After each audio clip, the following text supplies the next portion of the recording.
धामी सरकार ने एक ऐसा आदेश पारित किया जिसे लेकर अब सियासत भी हावी है, सवाल भी उठ रहे हैं, चर्चाएं भी हो रही हैं, अलग अलग तरीके के आरोप भी लग रहे हैं। और इस बीच एक बार फिर से मुख्यमंत्री पुष्कर सिंह धामी की धर्मपत्नी गीता धामी भी चर्चा में आ गई है। आखिर गीता धामी को लेकर क्यों चर्चा हो रही है?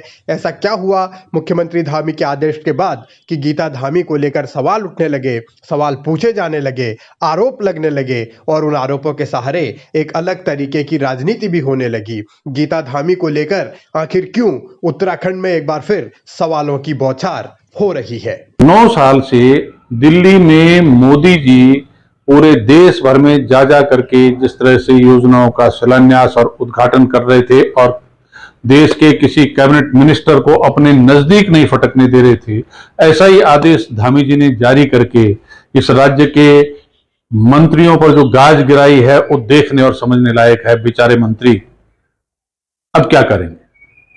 धामी जी की पत्नी वो सरकारी योजनाओं के चेक बांट सकती है, धामी जी की पत्नी योजनाओं का फीता काट सकती है, प्रोटोकॉल ले सकती हैं, सारे कानून को ताक पर रख करके वो सब काम कर सकती हैं जिसको करने का उनको कोई अधिकार नहीं है। उस पर कोई शिकायत और सवाल नहीं करेगा। लेकिन जो मंत्री राज्य की जनता के द्वारा विधायक के रूप में निर्वाचित होने के बाद कैबिनेट मिनिस्टर बना है, उसके सारे अधिकार धामी जी ने सीज कर दिए।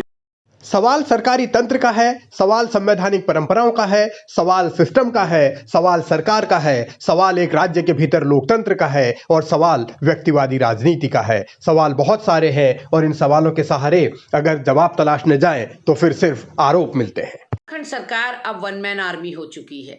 ताज़ा आदेशों से तो यही प्रतीत होता है कि एकला चलो की नीति पर कार्य करते हुए मुख्यमंत्री पुष्कर सिंह धामी ने सभी विभागों के अधिकारियों को ये निर्देश दिए हैं कि कोई भी योजना किसी भी विभाग की हो उसका शिलान्यास या लोकार्पण मुख्यमंत्री ही करेंगे।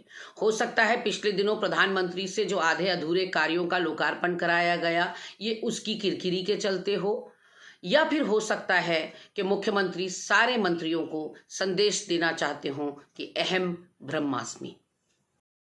पूरे राज्य में उद्घाटन और शिलान्यास सिर्फ मुख्यमंत्री पुष्कर सिंह धामी करेंगे, उनके अलावा कोई विधायक कोई मंत्री नहीं करेगा। अब ये अधिकार किस तरीके से मंत्रियों के लिए गए हैं वापस, इसको लेकर भी सवाल है। ये दिल्ली से जो संदेश लेकर के धामी जी आते हैं, जो तानाशाही का रवैया दिल्ली में हमारे प्रधानमंत्री जी का है, उस डगर पर हमारे मुख्यमंत्री जी चलते हुए दिखाई दे रहे हैं। राज्य की जनता बहुत ही संवेदनशील है, जिसको सिर पर बिठाती है उसको गलत करने पर उतारने में देर नहीं लगाती। लोकसभा चुनाव दूर नहीं है, 24 के लोकसभा चुनाव में इस तरह के तानाशाही रवैये का भारतीय जनता पार्टी को जवाब जरूर मिलेगा। धामी सरकार की सोच क्या है, धामी सरकार का विजन क्या है, ये अलग पहलू है। लेकिन सवाल बड़ा ये है कि मंत्री आखिर बनाए क्यों गए हैं, और अगर मंत्रियों से कुछ काम ही नहीं करवाना है तो फिर ऐसे मंत्रियों का फायदा ही क्या है। और मंत्री जिस तरीके से ऐसे भी सवालों के घेरे में रहते हैं, उनकी कार्यशैली को लेकर, उनकी अधिकारियों के साथ नाराजगी को लेकर कई तरीके की खबरें बार बार आती रही हैं। तो इन परिस्थितियों में आने वाला वक्त उत्तराखंड में किस तरीके का होगा? क्या ये मंत्री अपने अधिकारों के लिए लड़ेंगे या फिर मंत्री बने रहने के लिए चुपचाप रहेंगे?